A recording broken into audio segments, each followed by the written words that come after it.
How do, ladies, gentlemen, and others? It's me, Royston Charmaine again. How you doing? Today, here on this more chilled out, writing based so far, second channel, where realistic I'm just going to do whatever I want, whenever I want. I wanted to show you today something that I started a very long time ago. I've been trying to get back into, but it's difficult because my brain isn't really here, as you may have seen from the music stuff. When my Crohn's is bad, I struggle with the old brain. But this is something that I wrote over the course of quite a long time ago. Now, you've seen in another video that I like doing speed poetry. And the reason why I took that up again is just try and get my brain back firing to be able to write like this again. So what this is called Death of a Poet. And my idea for it was a journey through limbo or to hell or to heaven, or I'm not really sure yet exactly. Maybe just through his own mind for someone after an accident. Maybe they're dying. But the entire thing rhymes. It's written like prose, but it rhymes. And it was very difficult to do and to do well. So they're basically just a collection of quite long poems written in paragraphs that fit together into a story. Now, I haven't done that many because it takes a long time to do any. But personally, this is the writing of all the writing that I've ever done in my life. This is the writing that I'm the most proud of. And I really want to finish it. So, to hopefully try and inspire me to do so, I'm going to show it to you and see what you think. So, let's read it. Okay. It's weird, there's nothing to advertise. Go to roystoncharmaine.com. Go join the Ko-fi. There you go. All right. Let's start. So the first one I called Fallen Leaves. I might be able to read this with my current brain because the rhymes intentionally. Anyway, let's go. Fallen Leaves. There's no need to worry, her voice staccato and hurried as I wake in sharp terror. It's happened again, so we'll just have to spend a little more time together. Her smile is as hollow as the sincerity in her eyes. Won't be long until tomorrow when we'll say our goodbyes. Where am I? We're in the hospital, she says as she squeezes my hand. Your orbital bone fractured on the steering wheel and you have a couple of badly broken fingers. I await further news as my sense of dread lingers, but she averts her eyes and speaks no more. I'm wary of her lies, though. She's told them before. Did anybody else get hurt? I fear the worst. Not this time, no. She makes to stand and her fingers let go of mine. My younger sister, the last of our line. My condition, a blister not healed by time. She glances at her coat. The end is near. Has anybody else been here? I ask more in hope than expectation. Perhaps an old friend or a distant relation might have come by to see how I am. Just me, I'm afraid, she says with the mirth of a sacrificial lamb. I'm going to the shop. Do you want anything? What would any shop sell that she could possibly bring? An emergency contact who cares about my immediate well-being? Someone to confide in or perhaps just to talk to? A guidebook for dealing with life, infallible walkthrough? A place to rest my battered brain free of my demons and fears? A chance to start again, to relieve former glories, to roll back the years? No thank you, I say as I fight back the tears. So, setting things up. So, he's been in an accident, hit his head, because he's fractured his orbital bone. It's not the first time. It's maybe not the first time that he did it and hurt someone else as well. And it was his fault. He has a condition. And his sister is the last person who cares enough to actually come and show up, and she doesn't even really care that much at all. As soon as he's woke up and he's clearly, conscious, she's like, I'm gonna go. So, yeah. Not the best person.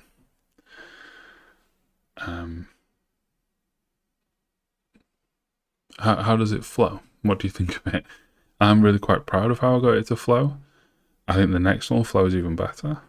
And then the one after flows the best, but I'm going to really struggle to read it.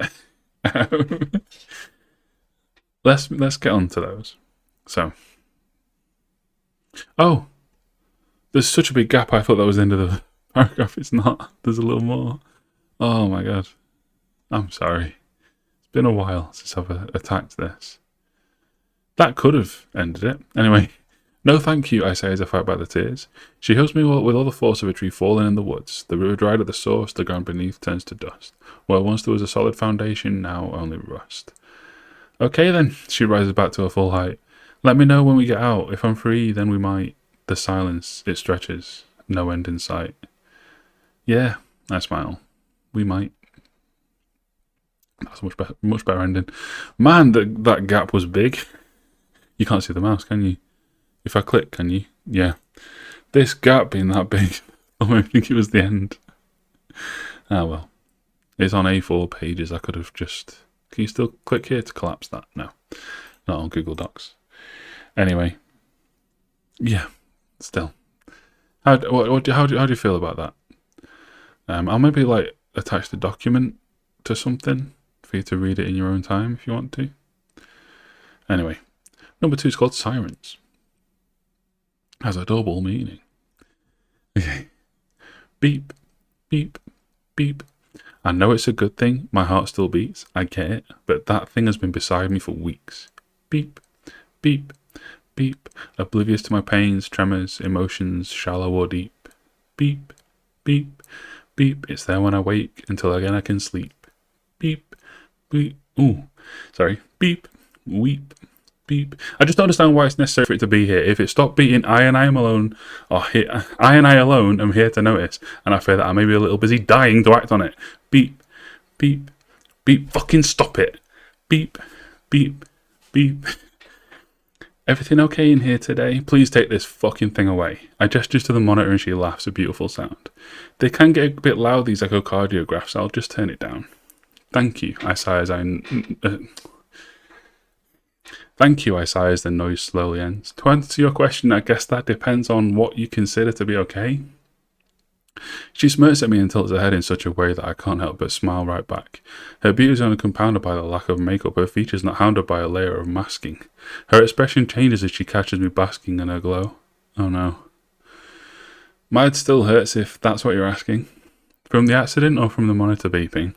Her flirting touches something ancient, a part of me that's been sleeping since before the world fell in upon me. A little from column A, a little from column B. Well, column B should be all sorted now, she smiles and says. And the doctors have been discussing how we can resolve column A. Or says A. I fucked my own rhyme up there. Because it's not my accent. My accent says an A, don't rhyme. Oh well. What's the verdict? I ask, but I can already predict what's coming. The doctors saw something when we had during the brain scanner. I close my eyes and try not to react in too negative a manner. Don't worry, she coos unconvincing. You'll be under the entire time. You won't feel a thing.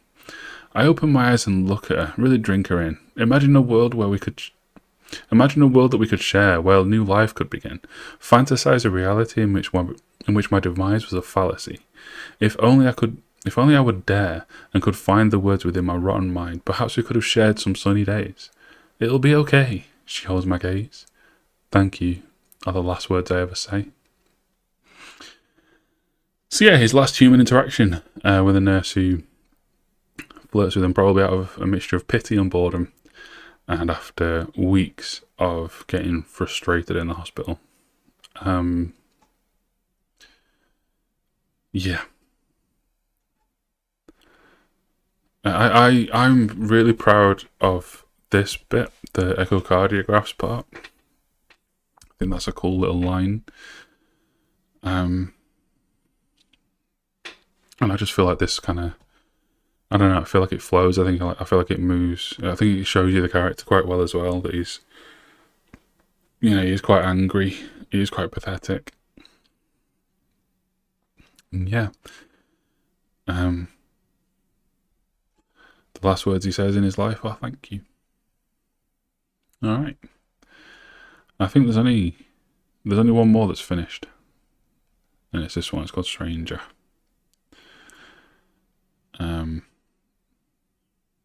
But let me open it on my phone real quick, because I don't want to show any of the unfinished parts, because I want to keep working on it. I just want to show you the stuff that's done now. I'm just going to check that if this is the last one. No, it's not. There's one more, and then there's one that I'm in the middle of. Yeah. So this is number 3 of 4.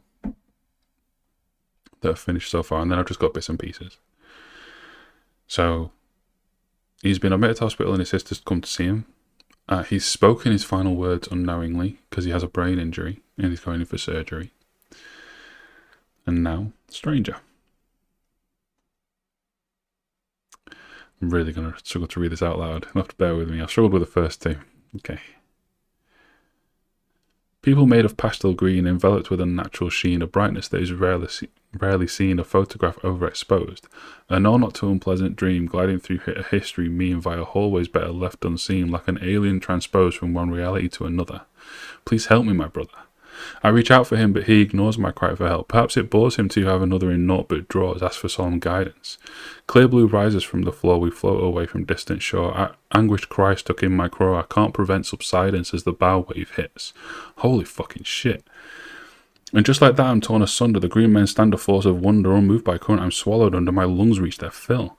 The storm rages on with rolling thunder as I sink among the plunder, regretting each and every blunder, and yet I fall further and down until suddenly... No. And yet I fall further and further down until surely I must drown. You can breathe, you know. His voice comes slow, light in the depths with ribbon rainbow. Strange aesthetic. Let me pause for a second.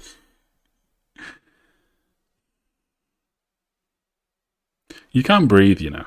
His voice comes slow, light into the depths with ribbon rainbow. Strange aesthetic. The deep current twists and I follow, riding kaleidoscopic flow, revealing a familiar face that I'm yet to know. It's just the anesthetic. He strides without falter. We're not really underwater. We're not. The voice escapes me almost untroubled, barely distorted, hardly muffled. We're not. He extends an inviting hand to encourage, such a simple act but with flamboyant flourish. Come with me now, lad, and we can begin. A familiar... I hate that Crohn's makes it hard for me to speak, because I love talking so much. A familiarity in the tone and cadence causes my head to spin. No doubt a total stranger, but my instinct is to trust. You can make a swimming motion if you must. His eyebrows raise at my still floating form. Oh, sorry, I mutter as I feel my cheeks warm. Which way is the ground? Here, he laughs. Why, there is no up or down. I'm only walking so as to put your mind at ease. With that, his body rotates around all three axes without motivation from any of his limbs, as if the laws of this very world bent and bowed to his whims. How did you do that? I ask in open admiration as he slows to a halt, taking up station an inch from my nose. You can do anything in here, he says with an aloof shrug, as if easing me in rather than pulling the rug. Oh, Slow's nose. Yeah, I read that. I got the cadence wrong, so I thought that rhymed. Sorry. I confused myself there. Why? I feel my face frown in confusion, his raucous laughter a hardly fitting conclusion to the question posed.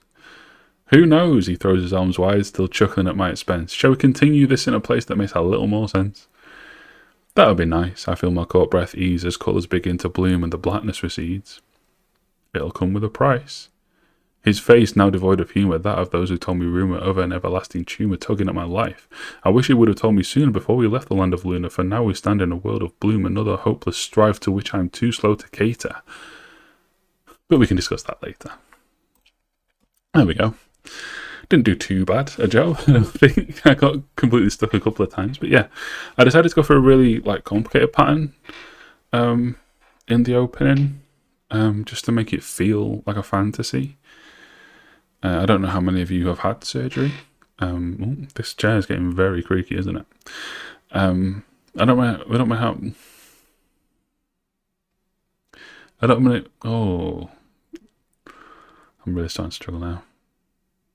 I don't know how many of you have been under on anaesthetic, but it is a strange feeling that it is only a moment. But yeah, I just felt like everything was metallic, and then the next thing I know, I woke up and I was in a lot of pain. But yeah, it's weird. So I just tried to. For him, it was water raising from the floor, and he's baffled that no one's helping him and no one else seems affected by it. Which hopefully I got across. And then a stranger greets him. and takes him to another place with a world of bloom. But there's a price. But we can discuss that later. What do you reckon? Enjoyable? Move the story forward nicely? Bit of intrigue? Alright, the last one that I've finished is called Off. Crunch. We materialise in a place that once familiar, yet something doesn't fit. Quite what I'm unsure, but the noise gives me a hunch. Between the sound and empty space where supposedly should sit something to complete the softer lure. Whoosh, there it is, the scene complete, with all the sounds a memory would hold. The mortar in the mosaic, the breeze bristling among the brush, and the fallen leaves lose fights to feet. Yet the summer sun feels winter cold, pushing the illusion to break. Where are we? I ask of the man in mysterious garb. He turns on me with wicked gaze, eyes lit with twinkling star. Why ask me, his condemnation cut in bar? I find I crave his praise. You know where we are. I stop and turn, taking my surroundings with contemplative mind. Overhead dance leaves of green, waving to their fallen friends now turning brown. My assumptions spurned by observations that nature would not find. No spaces can be seen among the canopy. From where did the dead leaves fall to ground? And then I see, at the furthest end of this tunnel forged of foliage, a pebble-dashed hovel out of place. I turn to face the other way, and home awaits me, as I knew it would. This dreamlike pathway forming a bridge connecting childhood, bending time and space. We used to play, I mused aloud, wistful in my tone. My friends from school, on the walk home. And did it look like this? I gazed to where the tallest leaves grow, where the sun plants its loving kiss. I wander through the drifting snow, a blinding white abyss. I chase Jennifer, but I'm too slow. I swipe for her and miss. Yes, but also no. Good, he nods. What's wrong? There are goosebumps where the cold has bit, and yet the birds still sing their song. The tusks of snow still soft. I love alliteration, don't I? Ugh. Crones me, doesn't? The tufts of snow so softly sit, and yet the wind is gusting strong. The visions either end do fit, but the path is far too long. Well, I sigh, all of it. So, his cadence that of teacher testing child. Where are we? Snow falls, sun shines, yet the weather feels mild. The tunnel follows straight lines, but the reality was wild. A journey that was once mine, dramatically restyled. We're in my past, I sigh, a dream. Closer to the former, I believe, he orates as if ancient lost decree. A scroll of parchment plucked from up his sleeve. This is called amalgamation memory. So we're not really in the past? I note my disappointment at the thought. I try to re-immerse, but delusion holds fast. I can't make real the world I'd wrought. No. He pauses. Well, kind of. He shrugs with annoying glee. I don't know. He slings his arm through mine and starts to stride. I guess we'll just continue on this tour of memory and marvel at the magnificence inside. And so we stroll like lovers to where my childhood bliss resides, a handful of beautiful memories and many more besides, a stone better left unturned, a past long since put to bed. Your optimism's really annoying, do you know that? It's been said. So, who is this stranger? Where are they? Amalgamation memory? You know, the sun's shining but the snow on the ground, there's green leaves in all the trees, but also brown ones on the ground. Basically, it's all of his childhood memories all happening at once. That's what I was trying to get across there. And yeah, they're now going towards his childhood home, and I have written part of that. I called it Friend. And where I was going to go with this is we're just going to go forwards through his life. So we're starting in his early childhood and go through all like core memories through his life, and his life slowly unveils through each piece until we catch up to the man who has a known problem, no friends or family other than his reluctant sister, and who has been in multiple car accidents that are his fault. I know what that reason is. I'm not going to tell you. But what I want to know really from this is, A, did you like that? B, do you have any notes? And C, would you be interested if I did find a way to write more of this? Would you be interested in hearing it or reading it? I will post a version of the document with what's been read today, along with this video. And yeah, if you've enjoyed that and if you're interested in that, please let me know. I really want to write more of it. I could write more of it in this format. Maybe we could sit here together and I could try and write it. Maybe I could show you what a friend has on it so far and we could try and finish it together. Let me know. Yeah. This has been Royston and Charmaine again. From me and my channel founders, Trinexist, Cabbage, Kate and Hannah, until the future. Be creative and write things, draw things, anything. Have fun.